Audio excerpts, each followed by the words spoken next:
Hello, everybody. Welcome back to Pacers Daily. I am your host, Hery Acosta. Happy Monday, everybody. Hope everyone's doing well. I record every Monday through Friday. Hit that like and subscribe button for more of this content. Now, let's just hop straight into it. First things first, let's start with Taylor Peter. Absolutely incredible game that he had against Oklahoma City. 18 points, 4 for 8 shooting from 3, 2 for 3 from the free throw line. Overall, monster game from around the boards. His defense was impeccable. 2 steals, 2 blocks, just an all-around masterpiece from the second round, almost last pick rookie. But, this guy was in college for 4 years. He has the experience. He's NBA ready.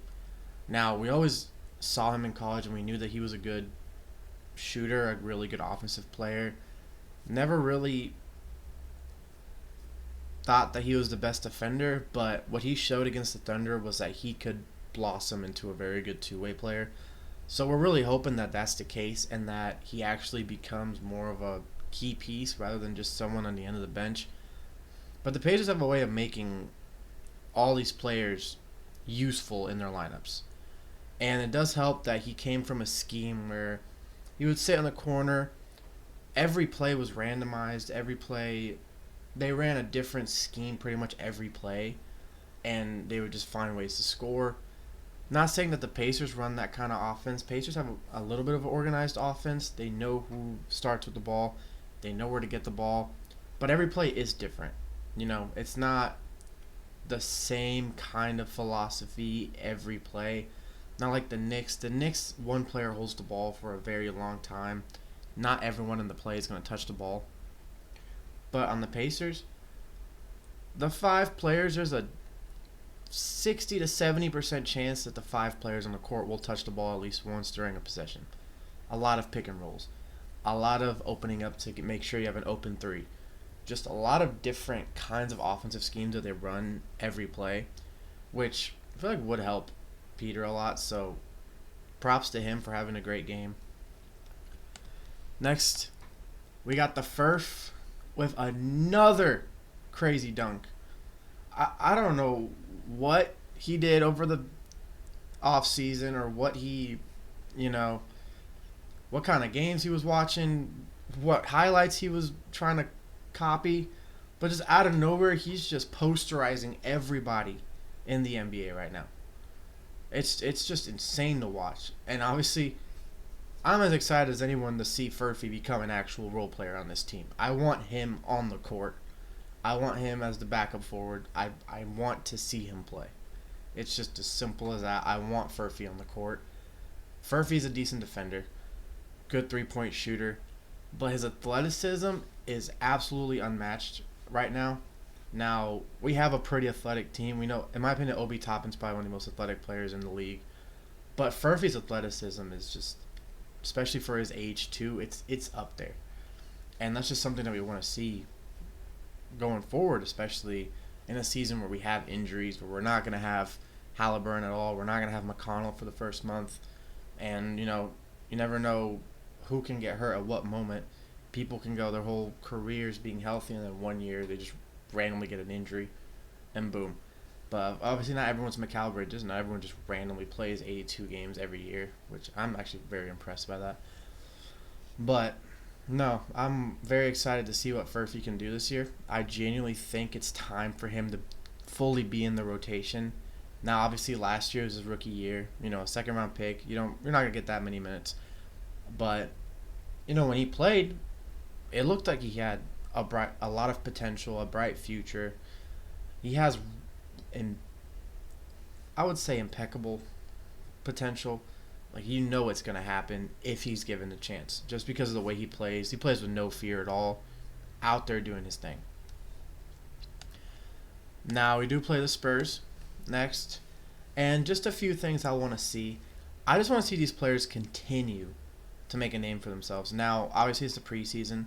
And none of the stars are really playing. But this is the perfect time for people who aren't really on guaranteed contracts to just show that they belong on this roster.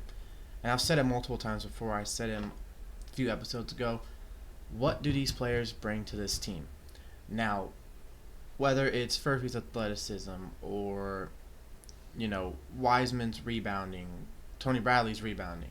These players that, well, not Furphy, but like Bradley and Wiseman aren't fully guaranteed to be on the roster.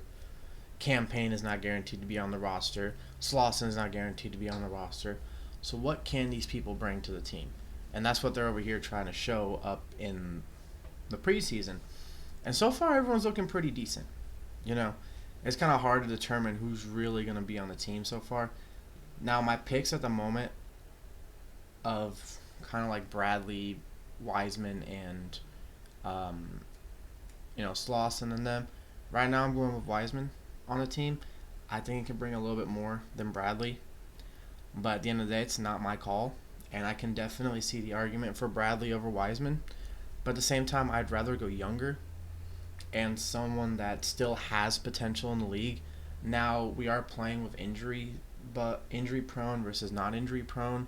So that's another thing to look at. So the Pacers have a lot of decisions to make over the next few weeks as the season starts in 8 days. But obviously, we don't play that first game or that second day.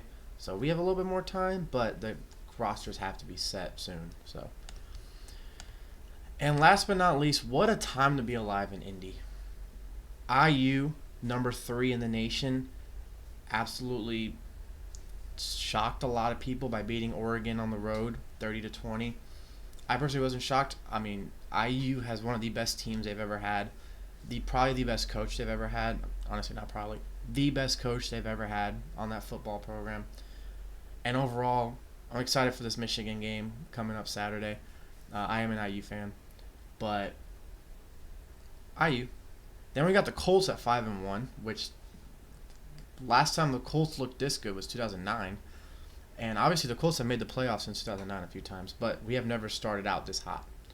Now, people keep making the argument that we haven't really played, like the best competition.